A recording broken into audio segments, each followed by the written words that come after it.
ஆன்ம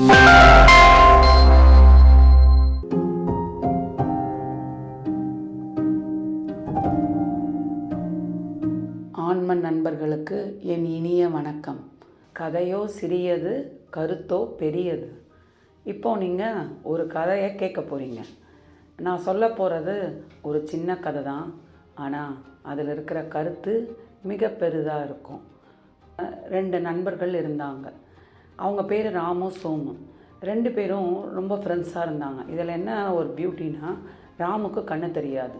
சோமு அவங்க கூட பெஸ்ட் ஃப்ரெண்டாக கூடவே இருந்தான். 2 பேரும் சேர்ந்து ஒரு இடத்துக்கு போயிட்டே இருக்காங்க. அவங்க ட்ராவல் பண்ணிட்டு போகிற இடம் நிறைய ஃபாரஸ்ட்டு, டெசர்ட் அந்த மாதிரிலாம் போயிட்டே இருக்காங்க. அப்போ அங்கங்கே கேம்ப்பு போட்டு தங்கிடுவாங்க. ஒரு நாள் அந்த மாதிரி அவங்க தங்குறாங்க. அவன் ராமு கையில் எப்போவுமே ஒரு கைத்தடி வச்சுருப்பார். கண்ணு தெரியாதனால அது தட்டி தட்டி நடந்துக்கிட்டே இருப்பார். ஒரு நாள் அவர் காலையில் சீக்கிரமாக எழுந்துடுறாரு. அது டெசர்ட்டாக வேறு இருக்கிறதுனால செம்ம குளிராக வேறு இருந்தது. அப்போ அவர் கைத்தடியை அப்படியே தடவி தேடுறாரு, கிடைக்கல.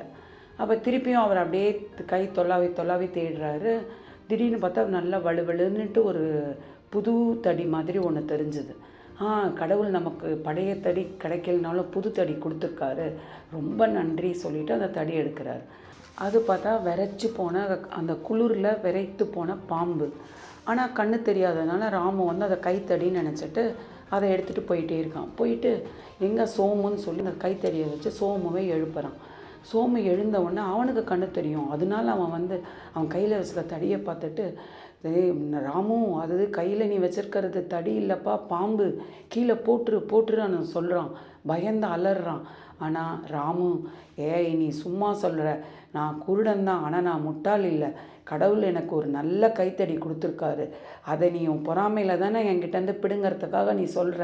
நான் நம்ப மாட்டேன், எனக்கு இந்த கைத்தடி தான் வேணும் அப்படின்னு சொல்ல. சோமு எவ்வளவோ சொல்லி பார்க்குறாரு, ஆனால் ராமு அதை கேட்கல.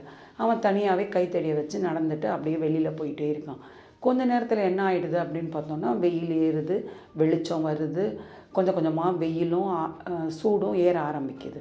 அப்போ அந்த விரைத்திருந்த அந்த பாம்பு என்ன ஆகும், கொஞ்சம் கொஞ்சமாக உயிர் நெளிய ஆரம்பிக்குது. அப்போ கையில் அப்போ தான் அவன் ஃபீல் பண்ணுறான், இது என்ன அந்த தடி நெளியுதே அப்படின்னு. ஆனால் அதுக்கு காரியம் மிஞ்சிருது, கையை குத்திடுது. இப்போ அவனுக்கு வேறு வழி இல்லை. அவன் பெரிய இழப்பை அவன் சந்திக்க நேரிடுது. சோமு சொன்னதை அவன் கேட்கல.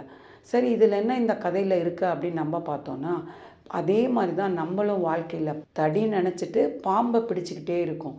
என்ன வகையான பாம்புகள் நம்ம கையில் இருக்குது?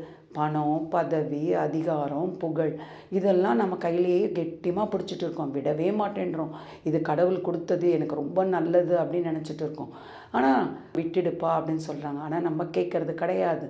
இதுதான் உயர்ந்ததுன்னு நினச்சிட்டு இருக்கோம்.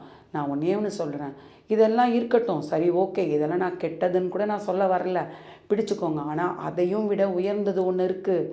அதை நீங்கள் இந்த பாம்பை விட்டுட்டு அந்த கைத்தடியை நீங்கள் மாற்றி பிடிச்சு பாருங்கள்.